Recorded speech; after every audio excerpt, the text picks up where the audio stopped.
বিতাড়িত মরদুদ শয়তানের ওয়াসওয়াসা থেকে আল্লাহর কাছে পানাহ চাচ্ছি। আল্লাহ রাব্বুল আলামিন এখানে বলছেন ওয়াসাইনাল ইনসানা বিওয়ালিদাইহি, আল্লাহ পাক বলছেন আমি মানুষকে নসিহত করেছি, উপদেশ দিয়েছি, তারা যেন তাদের মা বাপের হককে যেন চিনে নেয়, যেন বুঝে নেয়। কারণ হলো মানুষের প্রধানতম দায়িত্ব হলো আল্লাহর উপরে ঈমান আনা, আর তারপরে দায়িত্ব হলো আল্লাহর উপরে ঈমান নিষ্ঠা আনুগত্য করার পরে পারিবারিক কর্তব্য পালন হলো প্রথম দায়িত্ব। আর সেই প্রথম দায়িত্বের শুরুতে উচ্চ স্থান হলো আল্লাহর পরে, উচ্চ স্থান হলো মা বাপের। সুবহানাল্লাহ। আল্লাহর পরে, আল্লাহ রাসূলের পরে সবচাইতে উচ্চ স্থান কার?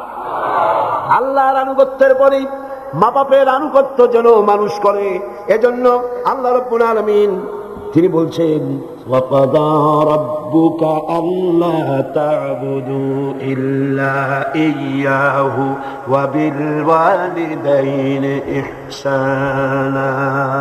তোমার রবের পক্ষ থেকে এটা ফয়সালা হয়ে গিয়েছে, এটা চূড়ান্তভাবে ফয়সালা হয়েছে যে আমি আল্লাহর পরে, আমি আল্লাহর ইবাদতের পর এহসান করতে হবে, উপকার করতে হবে, ভালোবাসতে হবে, মহব্বত করতে হবে, এহসান করতে হবে মা বাপের। কার? চিল্লায় কোন কার? মা বাপের আনুগত্য করা, হুকুম মানা আল্লাহ পাক ফরজ করে দিলেন। আল্লাহ পাক শিখালেন ইম্মা ইয়াবলুগান্নাল কিবারা আহাদুহুমা আও কিলাহুমা ফালা তাকুল লাহুমা উফফিন ওয়ালা তানহারহুমা ওয়া কুল লাহুমা কাওলান কারীমা। আল্লাহ পাক বলছেন তাদের মধ্যে একজন অথবা উভয় তোমাদের সম্মুখে যখন বার্ধক্যে পৌঁছে যায় তাহলে তাদেরকে তাদের সামনে এই শব্দটি পর্যন্ত বলো না, এবং তাদেরকে ভৎসনা করো না, ধমকের স্বরে কথা বলো না, মাথা উঁচু করে ধমকের স্বরে চোখ রাঙায় কথা বলো না, বরং আদবের সাথে সম্মানের সাথে কথা বলো। সুবহানাল্লাহ। মা বাবার সাথে কেমনে কথা বলতে হবে আল্লাহ পাক শিখাই দিচ্ছেন। মা বাবার সঙ্গে কথা বলবা ভদ্রতার সাথে, সম্মানের সাথে, এবং তাদের সঙ্গে তাদের সাথে দোয়া করতে হবে আল্লাহ রাব্বুল আলামিনের কাছে। আল্লাহ পাক শিখাচ্ছেন ওয়াখফিদ লাহুমা জানাহাদ দুল্লি মিনার রাহমা ওয়া কুর রাব্বিরহামহুমা কামা রাব্বায়ানি সগীরা। হে পরওয়ারদিগার, এভাবে দোয়া করো। মা বাপ তাদের জন্য নরম এবং বিনীত হয়ে তাদের সামনে অবনত হও, করুণার ডানা বিছায়া দাও। মা বাপের জন্য কি করো? করুণার ডানা বিছায়া দাও, আর তাদের জন্য এইভাবে দোয়া করো হে আমার রব, আমার শিশুকালে, আমার সহায়হীন সময়, আমার যখন কোনো উপায় ছিল না, পায়খানা করে বিছানায় পায়খানার ভিতরে পড়ে থাকতাম, সাফ করতে আমি পারি না, বলতেও পারি না, আমার ভাষা নাই। শীতের রাতে পেশাবের মধ্যে পড়ে আছি, এত অসহায়, আমি না কাঁদলে কেউ আমার কাছেও আসে না, কথা বলতে পারি না। আমার অসহায় সময় আমার মা বাপ যেভাবে আমাকে স্নেহের করে লালন পালন করেছে, আমার মাবুদ অকৃত্রিম স্নেহ দিয়ে আমাকে যেভাবে লালন করেছে, আয় আল্লাহ তুমি আমার মা বাপকে তোমার রহমতের করে লালন পালন করো। পড়েন সব আমার সাথে রব্বিরহামহুমা কামা রাব্বায়ানি সগীরা। সবাই পড়েন রব্বিরহামহুমা কামা রাব্বায়ানি সগীরা। আয় আমার রব, আমার মা বাপের উপর রহমত করো, শান্তিতে রাখো। আপনারা প্রত্যেক নামাজের মোনাজাতে আপনারা যখনই দোয়া করবেন এই দোয়াটা পড়বেন, মনে থাকবে? মনে থাকবে? খবরদার ভুলে যাবেন। সূরা বনী ইসরাঈলের এই দুটি আয়াতের মধ্যে কয়েকটি শিক্ষা পাওয়া যায়। প্রথম হচ্ছে মুমিনের উপর আল্লাহ রাব্বুল আলামিন আল্লাহর পরে সবচেয়ে বড় অধিকার করে দিয়েছেন পিতামাতার। আল্লাহর পরে অধিকার কার? পিতামাতার। আল্লাহর ইবাদতের পরই পিতামাতার সাথে ভালো ব্যবহার করার নির্দেশ দিয়েছেন আল্লাহ পাক নিজে। আর 2 নম্বরে মাতা পিতা বার্ধক্যে উপনীত হলে তাদের মেজাজের ভিতরে কিছুটা রুক্ষতা আসতে পারে, পারে না? মা বাপ যখন, মানুষ যখন বুড়া হয়ে যায় তখন মেজাজ কি ভালো থাকে নাকি? না না, এক পিড়ি সব বিমারি, একটা রোগী শত, এক বার্ধক্য শত রোগের উৎস।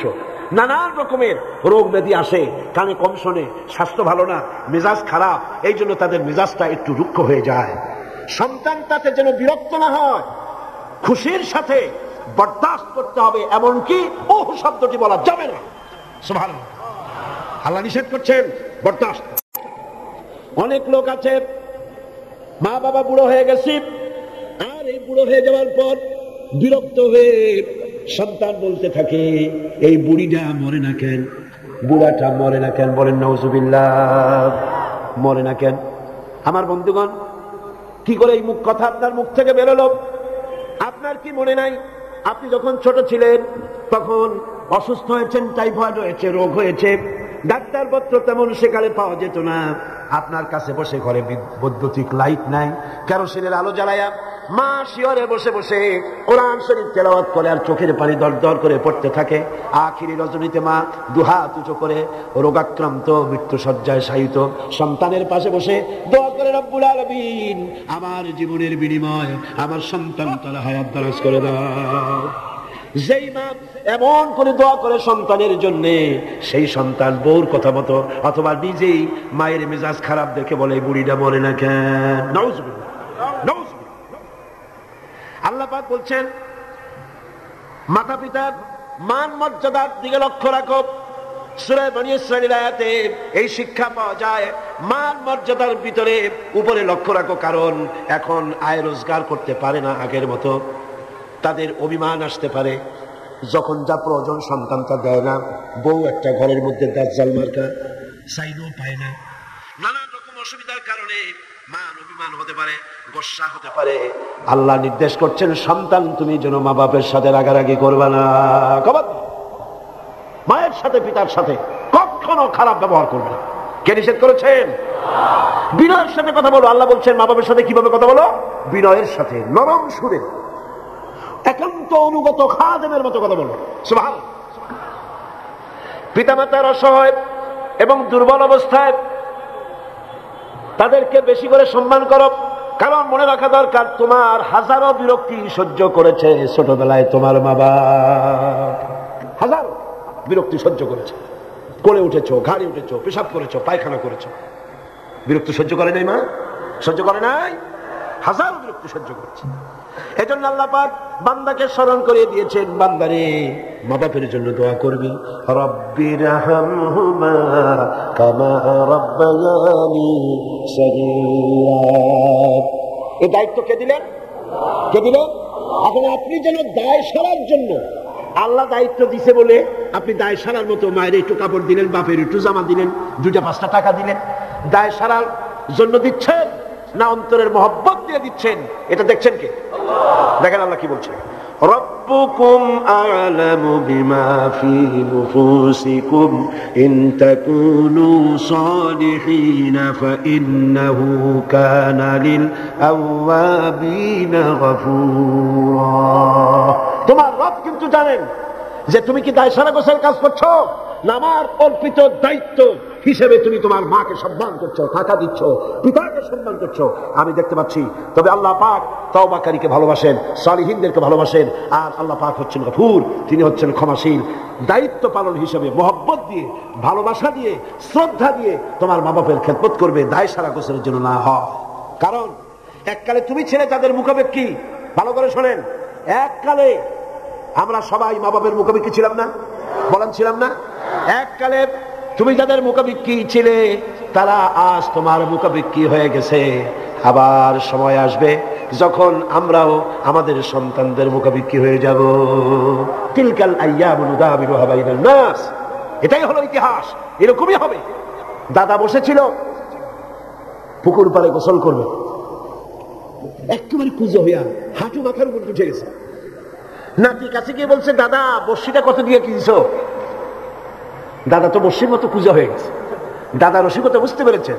দাদা বলছেন, ভাই কেনা লাগবে না, সময় আসলে তুমিও একটা ফ্রি পাবা। কাজে আজকে আমরা এক সময় অসহায় ছিলাম, মা বাপ আমাদেরকে যত্ন করে লালন পালন করেছে। আজ তারা অসহায়, তুমি তাদেরকে যদি মর্যাদা দাও, তুমি তখন অসহায় হবে, তোমার সন্তান তোমাকে অবশ্যই মর্যাদা দেবে। সূরা বাকারায় একটি আয়াতে আল্লাহ রাব্বুল আলামিন এভাবে বলেছেন, লা তা'বুদুনা ইল্লাল্লাহ ওয়া বিল ওয়ালিদাইনি ইহসানা। আল্লাহ ছাড়া কারো উপাসনা করো না এবং পিতামাতার সাথে অবশ্যই সদ্ব্যবহার করবে। সূরা বাকারা বনী ইসরাঈলে বললেন, সূরা বাকারার মধ্যে বলছে। এবার বলছেন সূরা আনকাবুতে, وَوَصَّيْنَا الْإِنسَانَ بِوَالِدَيْهِ حُسْنًا। কত জায়গা বলতেছেন আল্লাহ, আমি সমগ্র মানব মণ্ডলীকে তাদের পিতামাতার সাথে সদ্ব্যবহার করার জন্য উপদেশ দিচ্ছি, নির্দেশ দিচ্ছি। পৃথিবীর সমস্ত মানুষকে, এখানে মুসলমান বলা হয় নাই, গোটা বিশ্বের মানব মণ্ডলীকে আল্লাহর পক্ষ থেকে নির্দেশ করা হচ্ছে মা বাপের প্রতি শ্রদ্ধাশীল হও। সূরা কাহফে বলা হয়েছে, وَوَصَّيْنَا الْإِنسَانَ بِوَالِدَيْهِ إِحْسَانًا حَمَلَتْهُ أُمُّهُ كُرْهًا وَوَضَعَتْهُ كُرْهًا وَحَمْلُهُ وَفِصَالُهُ 30 شهرا। আমি মানব গোষ্ঠীকে নির্দেশ করেছি তোমার পিতামাতার ইহসান করো। তোমার মা তোমাকে গর্ভে ধারণ করেছে অত্যন্ত কষ্টের সাথে, আর জমিবাড়িও করেছে অত্যন্ত কষ্টের সাথে, আর 30টি মাস ধরে নিজের বুকের দুগ্ধ দিয়ে খাওয়াইয়া তোমার মানুষ করছে। খবরদার মা বাবার সঙ্গে নাফরমানি করো। মায়ের পেটের ভিতরে যখন সন্তান থাকে, পেটের ভিতরে যখন সন্তান থাকে, সন্তান নড়াচড়া করতে থাকে, মা বাবার স্বাভাবিক, মায়ের স্বাভাবিক অবস্থা তখন আর থাকে না। লক্ষ্য করেন, মায়ের স্বাভাবিক অবস্থা থাকে না, ক্ষুধা কম হয়ে যায়, খেতে পারে না, মাথা ঘুরাতে থাকে, শরীরের ভিতরে একটা অস্বাভাবিক অবস্থা বিরাজ করে, তার মাসিক অসুখটা বন্ধ হয়ে যায়। আল্লাহ রাব্বুল আলামিন তাকে খাওয়াবার জন্য, পেটের ভিতরে সন্তান বড় হচ্ছে, এই সন্তান খাবে কি, সেজন্য আল্লাহ রাব্বুল আলামিন মায়ের নাভির সঙ্গে আর সন্তানের নাভির সঙ্গে একটা তার লাগায় দিয়া মায়ের মাসিক রক্তগুলি, এগুলি সন্তানের শরীরের ভিতরে, সন্তানের শরীরকে দিয়ে আল্লাহ পাক বড় বানায় দেন। মা তখন দুর্বল হতে থাকে। এই সময় মাকে সবচাইতে বেশি ভালো খাবার দেওয়া উচিত। আমার দেশে মানুষেরা বোঝে না, পৃথিবীতে অপুষ্টিজনিত রোগে সবচাইতে ভোগে পৃথিবীর মধ্যে নারী মেয়ে লোকেরা। সবচাইতে অপুষ্টিজনিত রোগে কারা ভোগে? মেয়ে লোকেরা। সেদিকে আপনাদের লক্ষ্য রাখা দরকার। আপনার সন্তান ধারণ করেছে, আপনার বংশকে রক্ষা করার দায়িত্ব পালন করছে স্ত্রী। তার সন্তান, তার পেটে যখন সন্তান এসেছে, তখন তাকে ভিটামিন খেতে দিতে হবে, ক্যালসিয়াম খেতে দিতে হবে, দুধ খেতে দিতে হবে, মাছ খেতে দিতে হবে, শাক খেতে দিতে হবে, গোশত খেতে দিতে হবে, ভালো ভালো খাবার তাকে দিতে হবে। এটা দেওয়া দায়িত্ব আপনার। তার রক্তগুলি সব সন্তানের মধ্যে চলে যাচ্ছে। এখন দেখুন আল্লাহ রাব্বুল আলামিন কি করছেন, রক্তগুলি নাভির ভিতর থেকে, পাইপের মধ্যে থেকে শরীরের মধ্যে আল্লাহ দিয়ে দিচ্ছেন, মুখের মধ্যে দিয়ে আল্লাহ খাওয়ার নাই, মুখটাকে আল্লাহ পাক পবিত্র রেখে দিলেন, যাতে করে দুনিয়া আসার পরে বান্দা যেন ওই পবিত্র মুখ দিয়ে আল্লাহ রাব্বুল আলামিনের নামের জিকির করতে পারে। দুনিয়া যখন আসলো, সন্তান যখন দুনিয়া আসলো, লাইনটা কেটে গেল। কয়টা লাইন ছিল বুঝেন না কথা? মার পেটের মধ্যে লাইন ছিল কয়টা খাবারে? একটা লাইন ছিল। যখন দুনিয়া আসলো, সঙ্গে সঙ্গে লাইনটা কেটে দেওয়া হলো। ডাক্তারিতে কাটুক, নার্সে কাটুক, ডাক্তারে কাটুক, লাইনটা তারা কেটে দেওয়া হলো। খাবারের লাইন ছিল, লাইন কাটা। এখন কি খাবে? দেখুন আল্লাহ রাব্বুল আলামিনের কুদরত কত। মায়ের খেদমত কেন করবেন? পেটের মধ্যে বসে তার রক্ত খেয়েছেন, তার রক্ত দিয়ে আপনার শরীর বড় হয়েছে।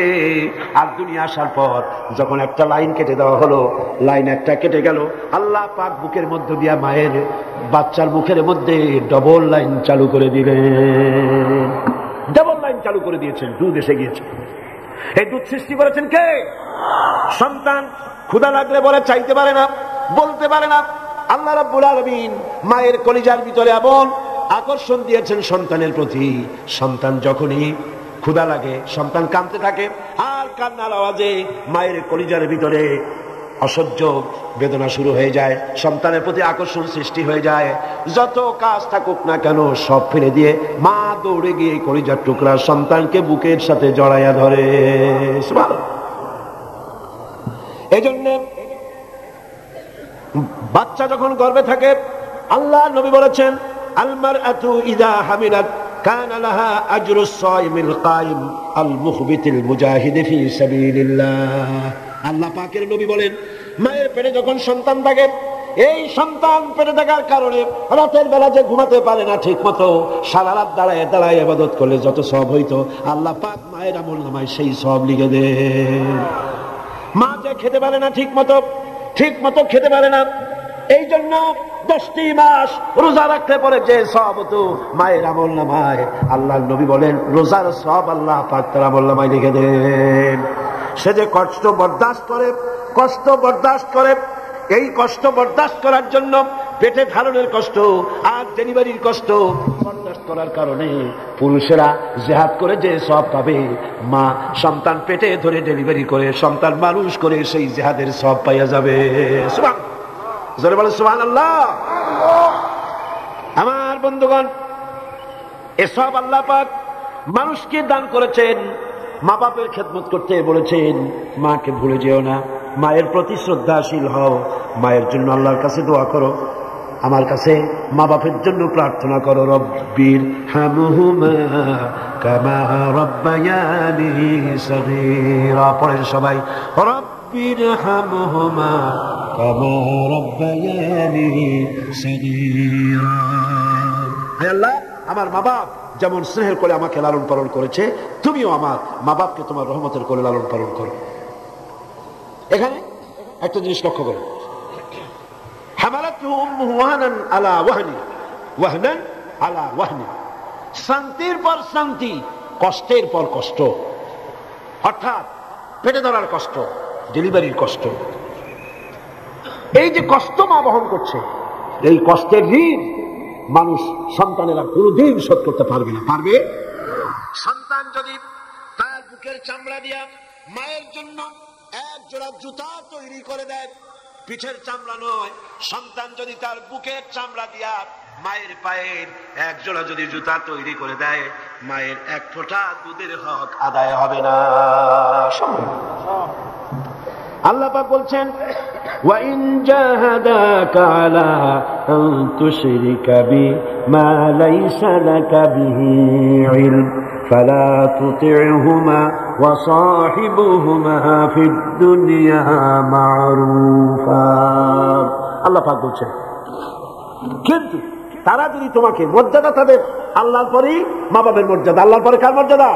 সন্তানের কাছে মা বাপের মর্যাদা। কিন্তু তারা যদি তোমাকে আমার সাথে এমন কাউকে শরীক করার জন্য চাপ সৃষ্টি করে যাকে তুমি চেনো না, আমার শরীক হিসাবে জানো না, তাহলে ফালা তুতি'হুমা, তাহলে অবশ্যই তাদের সে কথা মানবে না। সুবহানাল্লাহ, মানবে না।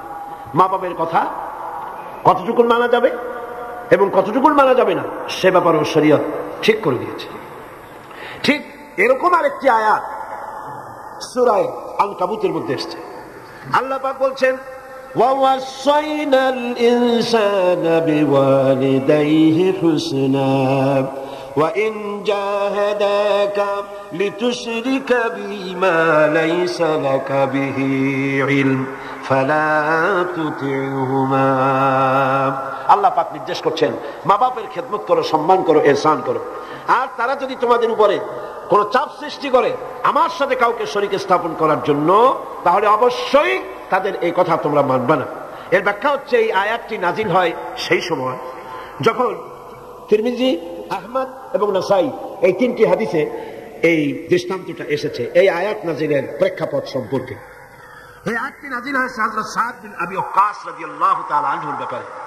তিনি 18 বা 19 বছর বয়সে ইসলাম কবুল করেন এবং ইসলাম কবুল করার পর তার মা হামনা বিনতে সুফিয়ান, আবু সুফিয়ানের ভাইজি, তিনি দারুণভাবে অসন্তুষ্ট হয়ে গেলেন এবং তিনি অনির্দিষ্ট কালের জন্য ধর্মঘট করলেন। অনশন ধর্মঘট কিন্তু নতুন কিছু না, আগেও ছিল।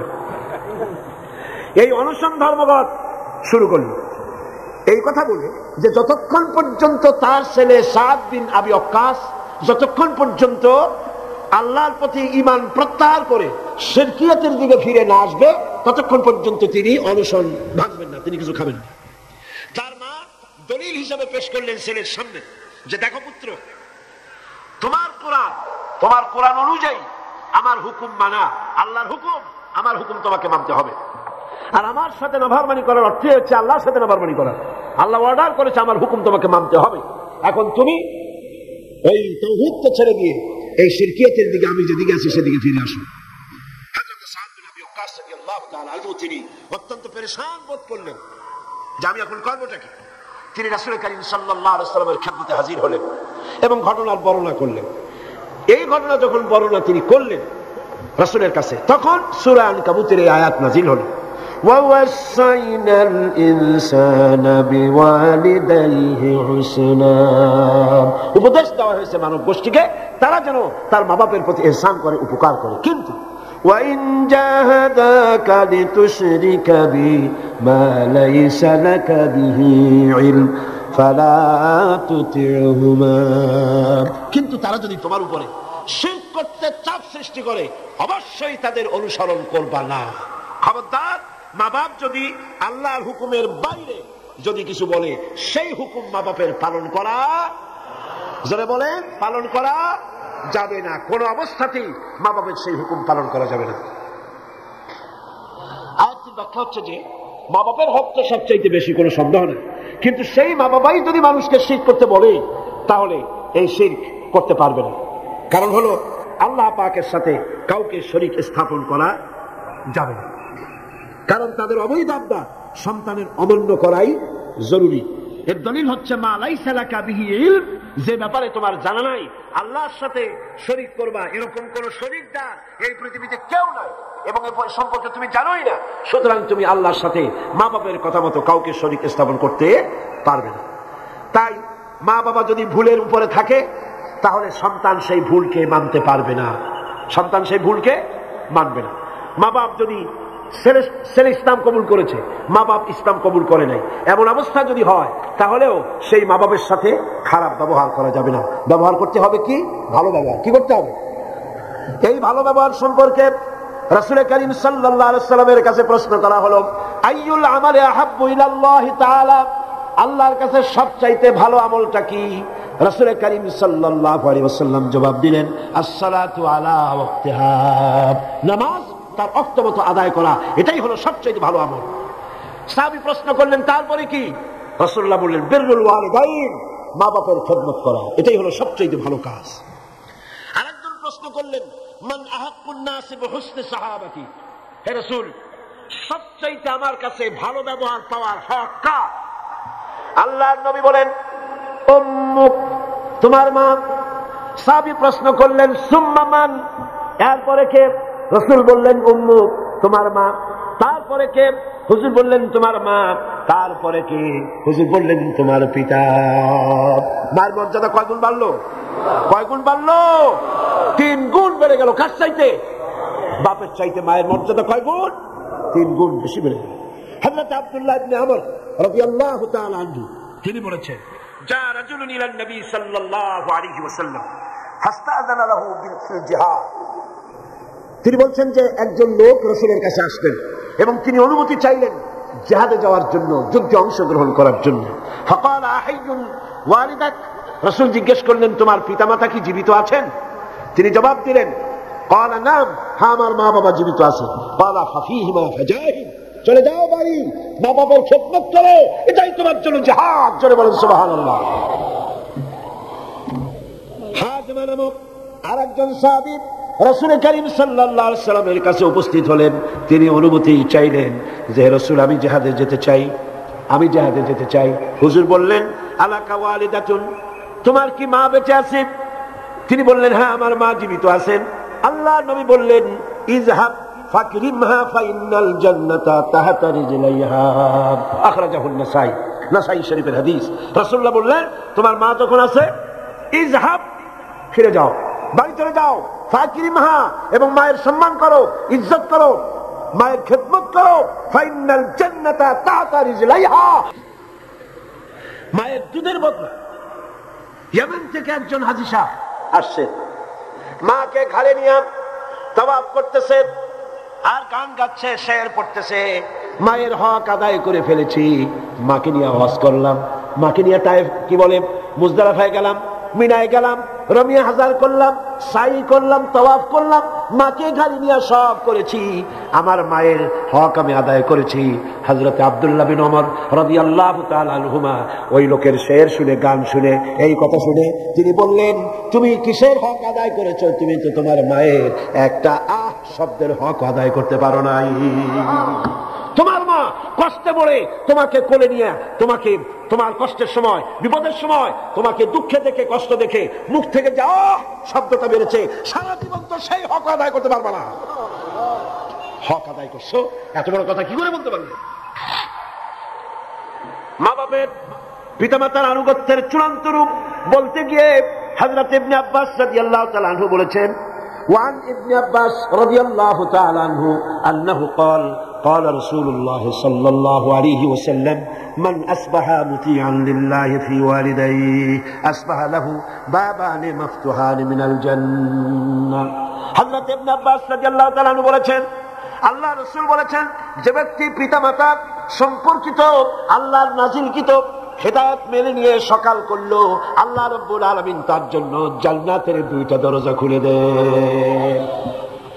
আর যদি মা বাপ বেঁচে নাই, দুজনের একজন আছে, তার খেদমত করে, তাকে খুশি করে যদি সকাল করে, জান্নাতের একটা দরজা তার জন্য খুলে যায়।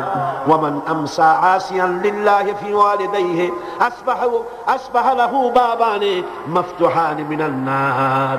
আর যদি মা বাপকে অসন্তুষ্ট করে, আল্লাহ যে হুকুম করেছে সেই হুকুম অনুযায়ী মা বাবার খেদমত না করে, মা বাবার সাথে নাফরমানি করে যে সন্ধ্যা করলো, নবীজি বলেন তার জন্য জাহান্নামের দুইটা দরজা খোলা হয়ে যায়। মা বাবার দুজনের একজন যদি বেঁচে থাকে, তাহলে মা বাবার দুজনের একজন যদি বেঁচে থাকে, তাহলে তাকে যদি অসন্তুষ্ট করা হয়, জাহান্নামের একটা দরজা তার জন্য খোলা হয়ে যায়। সাহাবী প্রশ্ন করলেন, ক্বালা রাজুলুন ওয়া ইন যালামাহু, ক্বালা ওয়া ইন যালামাহু। তিনবার রাসূলুল্লাহ বললেন, ওই ব্যক্তি জিজ্ঞেস করলেন, হুজুর মা বাপ যদি আমার উপরে জুলুম করে? রাসূলুল্লাহ বলেন, জুলুম যদি করেও? তারপরে সে বলছে, যদি আমার উপরে জুলুম করে? হুজুর বলেন, জুলুম যদি করেও? আবার প্রশ্ন করলেন, আমার উপরে মা বাপ যদি জুলুম করে? রাসূলুল্লাহ বলেন, জুলুম যদি করেও খবরদার তুমি মা বাবার সাথে নাফরমানি করবে না। সুবহানাল্লাহ। মা বাবার খেদমত করো, কপাল খুলে যাবে। কি খুলে যাবে? আমার বন্ধুগণ, হযরত ইবনে আব্বাস রাদিয়াল্লাহু তাআলা আনহু আরো বলেন, আন ইবনে আব্বাস রাদিয়াল্লাহু তাআলা আনহু আন্না রাসূলুল্লাহ সাল্লাল্লাহু আলাইহি ওয়াসাল্লাম قال من ولد بار ينظره إلى والديه نظرة رحمة إلا كتب الله بكل نظرة حجة। আল্লাহ নবী বলেন, হযরত ইবনে আব্বাস রাদিয়াল্লাহু তাআলা আনহু বর্ণনা করেছেন, রাসূলুল্লাহ বলেছেন, কেউ যদি তার মা বাপের দিকে যদি মহব্বতের নজরে, ভালোবাসার নজরে যদি তাকায়, তাহলে তার আমলনামায় একটা কবুল হজের সব আল্লাহ পাক আমলনামায় লিখে দিবেন। একজন প্রশ্ন করলেন, যদি এক সাহাবী প্রশ্ন করলেন, ইয়া রাসূলুল্লাহ, যদি কোন সন্তান তার মা বাপের দিকে দৈনিক 100 বার তাকায় তো কি হবে? আল্লাহ নবী বললেন, জেনে রাখো, 100 বার যদি দৈনিক মা বাপের দিকে রহমতের নজরে, ভক্তির নজরে, ভালোবাসার নজরে যদি তাকাও, আল্লাহ পাক তোমার আমলে 100 কবুল হজের সব লিখে দিবে। আল্লাহর ভান্ডে কোনো অভাব নাই।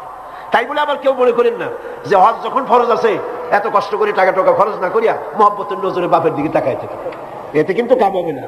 উল্টা পাল্টা চিন্তা করবেন না, চিন্তাটা ঠিক মতো করে। হজ যার উপরে ফরজ হয়েছে, যাই আদায় করতে হবে। এখানে আল্লাহ পাক সওয়াব দিবেন, এই সওয়াবে আপনার হজ যে ফরজ হয়ে আছে সেই দায়িত্ব কিন্তু আদায় হবে না। আর মা বাবার খেদমত যদি করেন, তাহলে আপনার দুনিয়ার ফায়দাটা কি? রাসূলুল্লাহ বলেছেন, আন আনাস ইবনে মালিক রাদিয়াল্লাহু তাআলা قال قال رسول الله صلى الله عليه وسلم من سره أن يمد له في عمره ويزداد له في رزقه فليبر والديه وليصل رحمه رواه أحمد।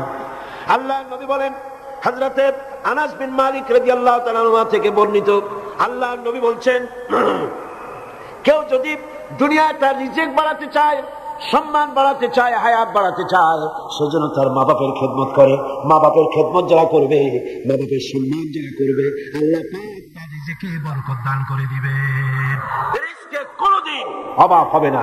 কবরের কাছে গিয়া, মাজারের কাছে গিয়া বলা লাগবে না ইয়া খাজা মেরা মতলব কো পুরা কর দে, এটা বলা লাগবে না, এটা বলা লাগবে না।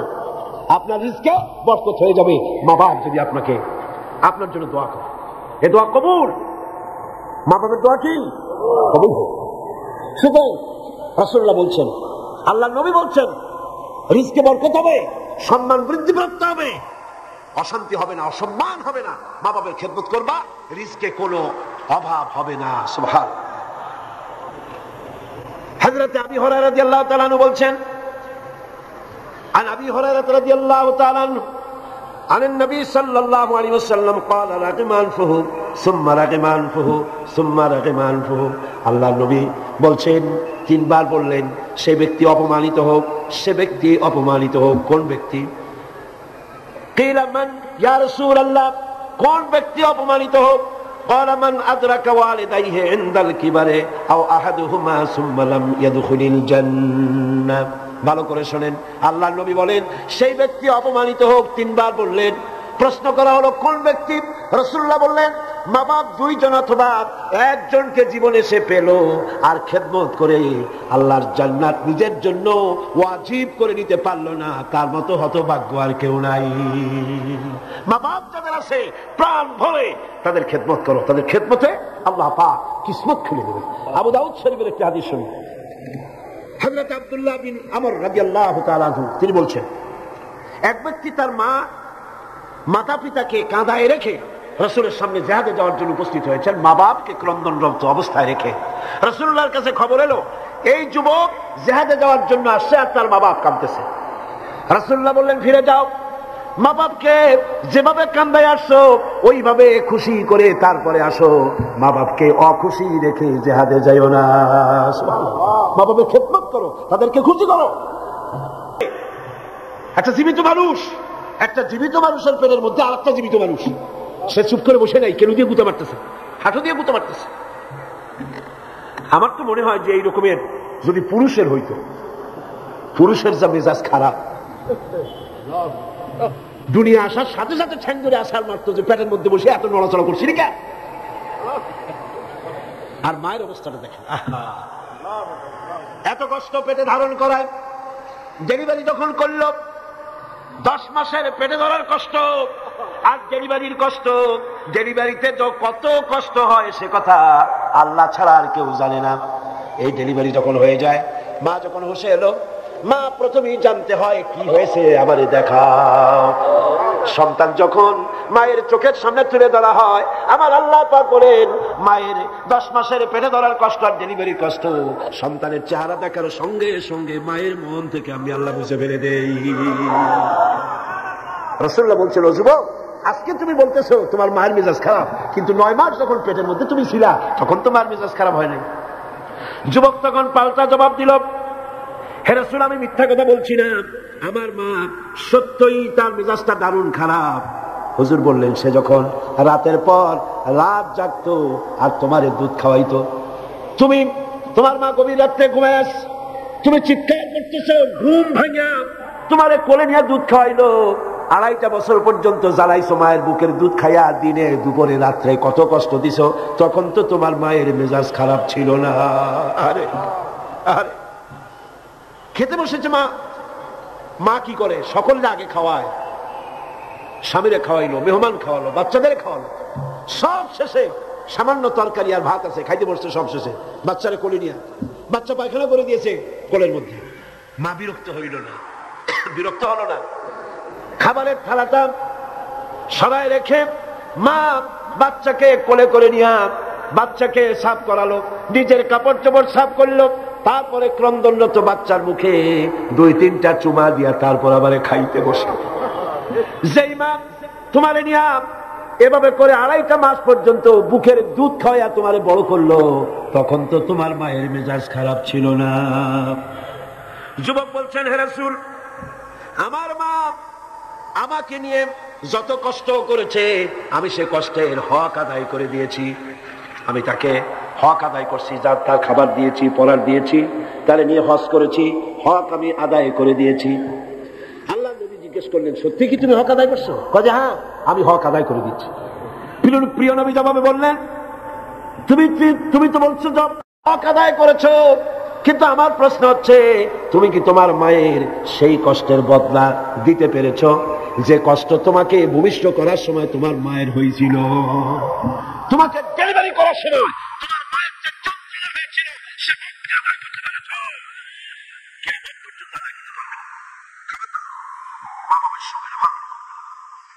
মাতা পিতার সাথে যারা নাফরমানি করে তাদের কপাল পুড়ে যাবে। একজন প্রশ্ন করেছেন, হে রাসূল, আমার মা বাপ তো জীবিত নাই, আমি খেদমত কিভাবে করব? কিভাবে তাদের খেদমত করব? আমি তো বেয়াদবি করে ফেলেছি, অনেক নাফরমানি করেছি, করবোটা কি? এখন আমার উপায় কি? রাসূল করিম সাল্লাল্লাহু আলাইহি ওয়াসাল্লাম বলেছেন, এর জন্য উপায় আছে, 4টা পদ্ধতি আছে। 4 পদ্ধতিতে মা বাপের মৃত্যুর পরে তাদের খেদমত করা যায়। কয়টা পদ্ধতি? মুখস্থ করেন। মা বাপের সাথে যারা নাফরমানি করেছেন অথবা করেন নাই, মা বাপ মরে গেছে, এখনো আপনার দায়িত্ব আছে। কয়টা? 4টা। খিসাল আরবা, 4টা পদ্ধতি আছে। আদ-দুআউ লাহুমা ওয়াল ইস্তিগফারু লাহুমা ওয়াল ইনফাযু আহদিহিমা ওয়া ইকরামু সাদীকিহিমা। 4টা পদ্ধতিতে মৃত্যু মা বাপের খেদমত আপনি করতে পারেন। 1 নম্বরে হলো তাদের জন্য দোয়া করেন, সূরা ফাতিহা পড়েন, সূরা ইখলাস পড়েন। 3 বার সূরা ইখলাস পড়বেন, 1 বার কোরআন শরীফ খতম করার সওয়াব হয়ে যাবে। 1 বার সূরা ইয়াসিন পড়বেন, 10 বার কোরআন শরীফ খতম করার সওয়াব আমলনামায় লাগা হয়ে যাবে। দরুদ শরীফ পড়েন, এগুলি বলে মা বাবার জন্য দোয়া করেন, আর বলেন রব্বিরহামহুমা কামা রাব্বায়ানি সগীরা। মা বাবার জন্য দোয়া করেন। কয়টা পদ্ধতি? কয়টা? 1 নম্বরে হলো দোয়া করা। 2 নম্বরে আল ইস্তিগফার, মা বাবার জন্য ক্ষমা চাওয়া আল্লাহর কাছে। আল্লাহকে বলতে হবে, রব্বুল আলামিন, আমার মা বাপ মানুষ, অন্যায় করেছে, ভুল করেছে, গুনাহ করেছে, গুনাহ হইতে পারে, আল্লাহ তুমি দয়া করে আমার মা বাপের জিন্দেগির গুনাহ খাতা মাফ করে দাও। বলেন আমিন। আরো বলতে হবে, আল্লাহ পাক, আমার মা বাপ জীবনে যত গুনাহ করেছে তাদের জীবনের সাইয়্যাত গুলি হাসানাত দিয়া তুমি বদলাইয়া দাও। তুমি যদি ইচ্ছা করো তাহলে তো আমার মা বাপ যে গুনাহ করছে এই গুনাহগুলি তুমি নেকির পাল্লা নেক বানায় উঠাই দিতে পারো। পারে না? পারে না? সেভাবে দোয়া করো। 3 নম্বরে তাদের ওয়াদা পূরণ করো। মা বাপ যে সব ওয়াদা করে গেছেন, পূরণ করতে পারেন নাই, মা বাপের ওয়াদাগুলি পূরণ করে দাও। 4 নম্বরে মা বাপের যেসব বন্ধু আছে, মায়ের যেসব বান্ধবী আছে, তাদের সঙ্গে সম্মানজনক আচরণ করো, মাঝে মধ্যে তাদেরকে হাদিয়া দিও। পিতার আত্মীয়দের, পিতার বন্ধুদের সাথে বাপের মতো শ্রদ্ধা করো, সম্মান করো। সুবহানাল্লাহ। রাসূলকে প্রশ্ন করা হয়েছে, হুজুর আমি তো অনেক গুনাহ করে ফেলছি, আমার উপায় কি? হুজুর বললেন, মায়ের খেদমত করো। শুনতেছেন কথা? শুনতেছেন? আমি অনেক গুনাহ করেছি, আমার উপায় কি? হুজুর বললেন, মায়ের খেদমত করো। তিনি বললেন, হুজুর আমার তো মা বেঁচে নাই, এখন আমার উপায় কি? হুজুর কন, যাও খালার খেদমত করো, মায়ের গন্ধ খালার গায়ে দিয়ে আসে। সুবহানাল্লাহ। ভাইরা আমার, মা বাবার সঙ্গে যারা দুর্ব্যবহার করে এই দুনিয়ায় তাদেরকে আল্লাহ রাব্বুল আলামিন শাস্তি দিবেন, আর পরকালের শাস্তি তো তাদের জন্য রয়েই গেছে। দুনিয়ার শাস্তিও আছে আর পরকালের শাস্তিও তাদের জন্য রয়ে গেছে। মা বাবার দোয়া অবশ্যই কবুল। 3 জনের দোয়া মুস্তাজাবুদ দাওয়া। 3 জন। কয়জন? 3 জন। পীর সাহেবের দোয়া, মৌলানা সাহেবের দোয়া, সুফি সাহেবের দোয়া কবুল হইতেও পারে, নাও হইতে পারে, কোনো গ্যারান্টি নেই। হইতেও পারে, নাও হইতে পারে। কিন্তু আল্লাহর নবী 3 জনকে গ্যারান্টি দিয়েছেন। মুসাফির, প্রবাসী, তার দোয়া কবুল হবে। যেমন পাকিস্তান থেকে জামিয়া আশরাফিয়া মুহতামিম হযরত মাওলানা ফজলুর রহিম সাহেব এখানে উপস্থিত হয়েছেন, কসরের নামাজ পড়ছেন। প্রবাসী মুসাফিরের দোয়া কবুল হবে, বলেন সুবহানাল্লাহ। মজলুম ব্যক্তি, অত্যাচারিত ব্যক্তি যদি দোয়া করে, আল্লাহ পাক তার দোয়া মঞ্জুর করে নেবেন। আর মা বাপ যদি সন্তানের জন্য দোয়া করে, অবশ্যই সেই দোয়া কবুল হয়ে যাবে। অবশ্যই মা বাবার দোয়া কবুল, কোনো সন্দেহ নাই। মা বাপ দোয়া করলে কবুল হবেই হবে। এখন এই আয়াতের শেষ দিকে আল্লাহ পাক বলছেন ফালা তুতিউহুমা ওয়া সাহিবুহুমা ফিদ দুনিয়া মারুফা। মা বাপ যদি মুশরিক হয়, মুশরিকা হয়, তাহলে তাদের সাথে আচরণটা কিন্তু খারাপ করা যাবে না। কথা বুঝতে পেরেছেন? আচরণ খারাপ করা যাবে না, আচরণ ভালো করতে হবে, ভালো হতে হবে। সদাচার করো, সদাচরণ করো। মা বাপ যদি অমুসলিম হয়, গুনাহগার হয়, এমনকি মা যদি বেশ্যা হয়, তোমার কাছে মা মাই, খবরদার মায়ের সাথে না ভারমানি করতে পারবে না। কথা বুঝে আসছে? মাথায় ঢুকতেছে? মাথায় ঢুকতেছে? এবার দেখুন হযরত আসমা বিনতে আবি বকর রাদিয়াল্লাহু তাআলা আনহা, তিনি বলছেন আন আসমা বিনতে আবি বকর রাদিয়াল্লাহু তাআলা আনহা قالت قدمت علي امي وهي مشركه في عهد رسول الله صلى الله عليه وسلم। রাসূলুল্লাহর যুগে আমার মা মুশরিক অবস্থায় আমার বাড়ি আসলো। আমি প্রশ্ন করলাম, হে রাসূল, হে রাসূল, আমার মা আমার বাড়িতে আসছে, আমি কি তার সঙ্গে আত্মীয় জনিত ব্যবহার করব নাকি? আমার মা হিসাবে তার সাথে আমি সেরকম ব্যবহার করব নাকি? অথচ তিনি ইসলামের প্রতি বেজার, আপনার প্রতি নাখোশ, আল্লাহর প্রতি নাখোশ, ইসলাম তিনি ভালোবাসেন না। আমার বাড়ি আসছে, আমি তার মেয়ে, আমি এখন তার খেদমত করা বা তার প্রতি ভালো ব্যবহার করা আমার জন্য কি রকম হবে আপনি বলেন? নবীজি বললেন, অবশ্যই তুমি তোমার মায়ের সাথে সম্মানজনক, আত্মীয়তাজনক, মায়ের সাথে সন্তান যেমন ব্যবহার করে সেই ব্যবহার করা লাগবে। মা মুশরিকা হতে পারে, ব্যবহার পাবে সে সন্তান যে ব্যবহার করা উচিত সেই ব্যবহারই পাবে। এই জন্য যাদের মা এবং পিতা মুশরিক বা মুশরিকা, তাদের জন্য সন্তান কেঁদে কেঁদে আল্লাহর কাছে দোয়া করবে। তোমার মা যদি বেনামাজি হয়, তোমার বাপ যদি বেনামাজি হয়, তাহলে তাদের নসিহত করতে গিয়া আঙ্গুল উঁচু করে, চোখ রাঙাইয়া, মাথায় ধমক দিয়া, ধমকের সুখে সুরে মা বাপকে কথা বলতে পারবা না। পায়ে ধরে বলো মাকে, পিতাকে পায়ে ধরে বলো, বাবা, হে আমার মা, বাবা নামাজ পড়ছেন না, তো জাহান্নামের রাস্তা, অনুগ্রহ করে নামাজ পড়ুন, ধমক দেওয়া যাবে না। সুবহানাল্লাহ। আমার বন্ধুগণ, মা বাবার জন্য কেঁদে কেঁদে দোয়া করতে হবে। যাদের মা বাপ এরকম, ইসলাম সহ্য করতে পারে না, আল্লাহ সহ্য করতে পারে না, রাসূল সহ্য করতে পারে না, এটা তো সেই যুগে ছিল, কিন্তু বর্তমান যুগেও আছে না? নাই আছে কিনা?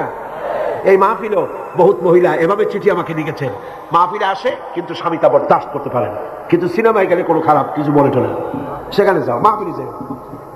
ছেলে ইসলামী ছাত্র শিবির করে, অসহ্য, টাকা বন্ধ করে দাও, লেখাপড়া বন্ধ করে দাও, সহ্য হয় না। ইসলামী ছাত্রী সংস্থা করে, মৌলবাদী হয়ে গেছে, পয়সা দেয় না, খাবার দেয়।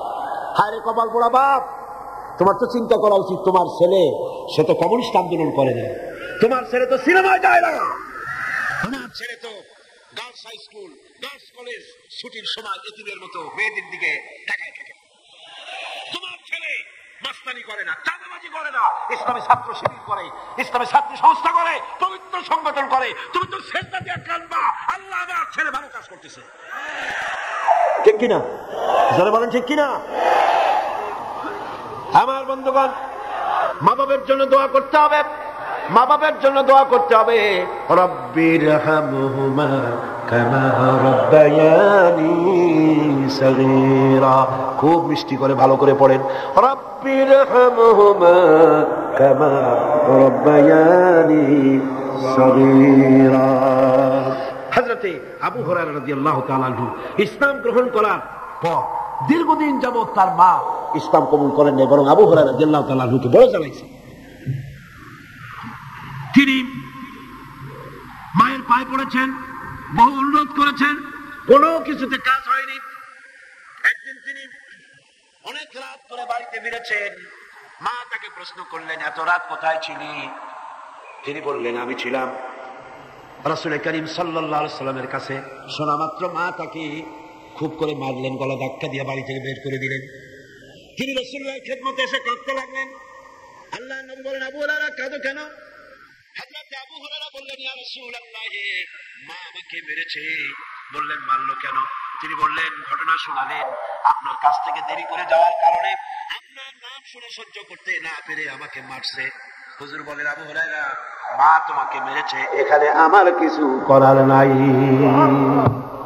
আমি এখানে দখলান্দাজ করতে পারবো না, আমি এখানে কোনো ইন্টারফেয়ার করতে পারবো না, মা মারছে, আমি কি করবো? সুবহানাল্লাহ। ভাই আমার, হযরত আবু হুরায়রা বলেন, ইয়া রাসূলুল্লাহ, মায়ের বিরুদ্ধে নালিশ করার জন্য তো আমি আপনার কাছে আসি নাই। বললেন কেন এসছো? হযরত আবু হুরায়রা বলেন, ইয়া রাসূলুল্লাহ, আমি আসি দোয়া চাওয়ার জন্য। আমি জানি নবীজি যদি আল্লাহর দরবারে হাত উঁচু করে দোয়া মঞ্জুর হয়ে যায়। আপনি আমার মায়ের জন্য হেদায়েতের জন্য দোয়া করুন। মা দুহাত তুলে দোয়া কর। আল্লাহর নবী তখন দুহাত উঁচু করে দোয়া করলেন, আল্লাহুম্মা ইহদি উম্মা আবি হুরায়রা, আয় আল্লাহ আমি দোয়া করি আবু হুরায়রার মাকে তুমি হেদায়েত নসিব করে দাও। হযরত আবু হুরায়রা দৌড় দিলেন। কয়েকজন সাহাবী পিছন থেকে টেনে ধরলেন, দৌড়াও কেন? কোনো বিপদ হলো নাকি? তিনি বললেন না, কোনো বিপদ হয় নাই। তবে দৌড়াও কেন? তিনি বললেন, দৌড়াই এই কারণে, আমাকে যেতে দাও বাড়ি পর্যন্ত, আমি দৌড়াই যেতে চাই। আমি বাড়ি পর্যন্ত দৌড়াই গিয়ে দেখতে চাই। আমি দৌড়ে আমার বাড়িতে আগে পৌঁছলাম না রাসূলুল্লাহর দোয়া আমি বাড়ি যাওয়ার আগে রাসূলের দোয়া আমার বাড়ি পর্যন্ত গেল নাকি? হযরতে আবু হুরায়রা রাদিয়াল্লাহু তাআলা আনহু তিনি বাড়িতে চলে গেলেন। দরজায় গিয়ে নক করলেন। ভেতর থেকে আওয়াজ এলো, কে? তিনি বললেন, মা, আমি আবু হুরায়রা এসেছি। মা বলছেন, আব্বু অপেক্ষা করো, দরজা খুলে দিতেছি।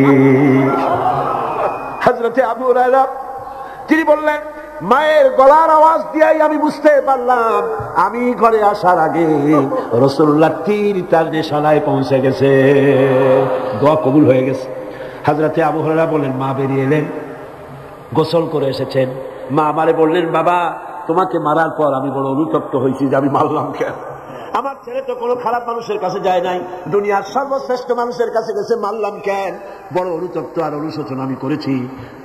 আমি গোসল করেছি, আমি ওযু করেছি, আমাকে জলদি করে দিয়ে চলো, আল্লাহর নবীর খেদমতে নিয়ে হাজির করে দাও। হযরতে আবু হুরায়রার মা ঘোষণা করলেন, লা ইলাহা ইল্লাল্লাহু মুহাম্মাদুর রাসূলুল্লাহ। বন্দুক দিয়ে গুলি করলে সেই গুলি তার টার্গেটে পৌঁছতে যত না দেরি হবে, মা বাবার দোয়া, বাবার দোয়া এর থেকে দ্রুত গতিতে আল্লাহ পাকের আরশ আজিম পর্যন্ত পৌঁছে যাবে। এগুলি পৃথিবীতে কোথাও নাই। ইসলাম শিখিয়েছে। কে শিখিয়েছে? যারা বলেন কে শিখিয়েছে? ইসলাম শিখেছে, শিখাইছে। পাশ্চাত্যে যায় দেখেন, কিসের মা কিসের বাবা, মা বাবার কোনো খোঁজ খবর নাই। মা বাবা যখন বুড়ো হয়ে যায়, আমি ইংল্যান্ড এবং আমেরিকায় দেখেছি, ওদের জন্য ওল্ড পিপল সেন্টার করা হয়। বুড়া বুড়ি, আমি নাম দিচ্ছি ওইটার বুড়া বুড়ি এতিমখানা। বুড়া বুড়িরা ওইখানে থাকে, ওই ঘরের মধ্যে। ছেলেমেয়েরা কোনো খোঁজ খবর নেয় না। 25শে ডিসেম্বর তারিখে প্রতি বছর একখানা কার্ড ছেলে তার বাপের নামে পাঠায়, মায়ের নামে পাঠায়। বাবা ওই কার্ডখানা নিয়ে তারপরে বন্ধুদের দেখায়, আমার ছেলে আমাকে মনে করছে। সারা বছর খোঁজ নাই। এরপরে যখন মরে 2-3 দিন পর্যন্ত মদের বোতল, দুধের বোতল, খবরের কাগজ ভিতরে কেউ দেয় না, দরজার কাছে পড়ে আছে। কারণ কি? পুলিশে এসে দরজা খুলিয়া দেখে ভিতরে বুড়া মরে পড়ে আছে, কেউ নাই, ছেলেও নাই, মেয়েও নাই, দেখারও কেউ নাই। এই হলো পাশ্চাত্যের অবস্থা। আর ইসলাম কি নিয়ামত! সুবহানাল্লাহ, ইসলাম বিরাট নিয়ামত। মা বাবার সম্মান করতে শিখিয়েছে, সেখানে সম্মান নাই। সন্তানের কাছে সম্মান হবে কি করে? সন্তান তার মায়ের প্রতি যে আকৃষ্ট হবে কিসের মাধ্যমে? দুধ খাওয়াবার মাধ্যমে। আমার দেশে পাশ্চাত্যের আবহাওয়া লেগে গিয়েছে, বহুত মা তার সন্তানকে দুধ খাওয়ায় না। কোনটার দুধ খাওয়ায়? টিনের দুধ খাওয়ায়। নিজের শরীর ভালো রাখার জন্য টিনের দুধ খাওয়ায়। তো সন্তানের মহব্বত ওই টিনের দিকে, বোতলের দিকে বেশি হবে, মায়ের দিকে হবে না। দুধ হচ্ছে একটা ফ্লো, একটা ফ্লো। মায়েরা, আমার মা বোনেরা যারা আসছেন শোনেন, ব্রেস্ট ক্যান্সার যে হয়, মায়ের মেয়ে লোকদের যে ব্রেস্ট ক্যান্সার হয়, চিকিৎসা বিজ্ঞানীরা বলেছেন ব্রেস্ট ক্যান্সার হওয়ার জন্য সবচাইতে বড় কারণ সন্তানকে দুধ না খাওয়ানো। এটা হলো আরেকটা কারণ আছে, সেটা আমি বললাম না, ডাক্তারদের কাছ থেকে জেনে নেবেন। এটা হলো সবচাইতে বড় কারণ, সন্তানকে দুধ না খাওয়ানো। এই ফ্লোটা, এই স্বাভাবিক ফ্লো আপনি বন্ধ করে রাখছেন, সন্তানকে খাওয়াচ্ছেন না। ব্রেস্ট ক্যান্সার যদি হয়, অপারেশন করে শরীরের যে সৌন্দর্য রক্ষা করতে চাইছিলেন, 12 আনাই 16 আনাই শেষ হয়ে যাবে। এই দুধ, মায়ের বুকের দুধ সন্তানের জন্য শুধু খাদ্য নয়, এর মধ্যে রয়েছে মেডিসিন। এর মধ্যে রয়েছে কি? মেডিসিন। সন্তান ছিল ফি কারারিন মাকিন, মায়ের পেটের মধ্যে একটা সুরক্ষিত জায়গায়, কোন রোগের জান সেখানে পৌঁছতে পারে না, এরকম একটা জায়গায় ছিল। পৃথিবীতে আসলো, এখানে আছে পলিউশন, এখানে আছে নানান রকমের রোগ, কি জীবাণু, এগুলি রয়েছে। সুতরাং তার কচি চামড়ার লোমকূপের মধ্য দিয়া এই রোগগুলি ঢুকে যেতে পারে। এই রোগ থেকে শরীরকে বাঁচাবার মতো রেজিস্ট্যান্স, স্টেমিনা, শক্তি তার মধ্যে নাই। এই জন্য আল্লাহ কি করলেন? অ্যান্টিবায়োটিক ঔষধও সহ্য হবে না, রোগ থেকেও তার বাঁচানো যাবে না। সেই জন্য রব্বুল আলামিন মায়ের বুকে যে দুধ দিয়েছেন, প্রথম যে শাল দুধ যেটাকে বলা হয়, এই দুধটাকে আল্লাহ পাক খাদ্য আর রোগের প্রতিষেধক ঔষধ হিসাবে আল্লাহ দিয়ে দিয়েছে। সন্তানকে দুধ খাওয়াও, সন্তানের মহব্বত তোমার প্রতি বাড়তেই থাকবে। সুবহানাল্লাহ, সুবহানাল্লাহ। পাশ্চাত্যে এই মহব্বত নাই। পাশ্চাত্যে আমি নিজের চোখে প্রত্যেক বছর দাওয়াত হয়তো দেখি, খালি গুলি না, চোখ দিয়ে তাকায়ও দেখি কোথায় কি হয়। মেয়েরও গুলি, তাদের বাচ্চা পুশ চেয়ার, হুইলওয়ালা চেয়ার আছে, সেই চেয়ারে বাচ্চাটা ঠেলতে ঠেলতে নিয়ে যায় মার্কেটিং করতে, আর কুত্তার বাচ্চাটা কোলে নিয়ে হাঁটে। নিজের ছেলে কান্দে, তাতে কিছু আসে যায় না, কুত্তারে কোলে নিয়ে কুত্তারে চুমো দিয়া তারপরে নিয়ে যায়। যে কুকুরের যে যত্ন আছে, শিশুর সেই যত্ন পাশ্চাত্যে নাই। অথচ শিশুর মর্যাদা আল্লাহ দিয়েছেন, শিশুর হক, মায়ের দুধ তাকে খেতে দিতে হবে। এ দায়িত্ব দিয়েছে আল্লাহ পাক, এর হক আদায় করার জন্য মাকে দায়িত্ব দিয়েছে। আমার মা বোনেরা, আপনারা আপনাদের মহলে কথা শুনান, সর্বত্র পৌঁছান। কোন মা যেন তার সন্তানকে নিজের দুধ থেকে যেন বঞ্চিত না করে। সন্তান রোগ থেকে বাঁচবে, মায়ের প্রতি মহব্বত বাড়বে, ভালোবাসা বাড়বে। এভাবে আল্লাহ পাক বলছেন, তোমার উপরে যদি সাফ, এই মা বাবার খেদমত তো তুমি করবাই, কিন্তু মা বাবা যদি অন্যায় করতে বলে, শিরক করতে বলে, গুনার কাজ করতে বলে, অবশ্যই তুমি সেই গুনার কাজ করবা না। ওয়াত্তাবি সাবিলা মান আনাবা ইলাইয়া, বরং অনুসরণ করবে সেই ব্যক্তি, যে ব্যক্তি আমার পথে পরিচালিত হয়েছে, আমার পথে যে চলছে, আমার পথে যে ডাকে, তার দিকে এগিয়ে আসো। সুম্মা ইলাইয়া মারজিউকুম, আর এরপরে তোমাদের সকলকেই আমার কাছে ফিরে আসতে হবে। কার কাছে? কার কাছে? ফাউনাব্বিউকুম বিমা কুনতুম তা'মালুন, আর এরপরে কিয়ামতের দিন তোমাদের সমস্ত কাজের ফলাফল আমার কাছে প্রকাশিত হয়ে যাবে। মুনাজাত করব, মুনাজাতের পরে আজান হবে বা জামাত, আমরা নামাজ পড়ে যাব ইনশাআল্লাহ।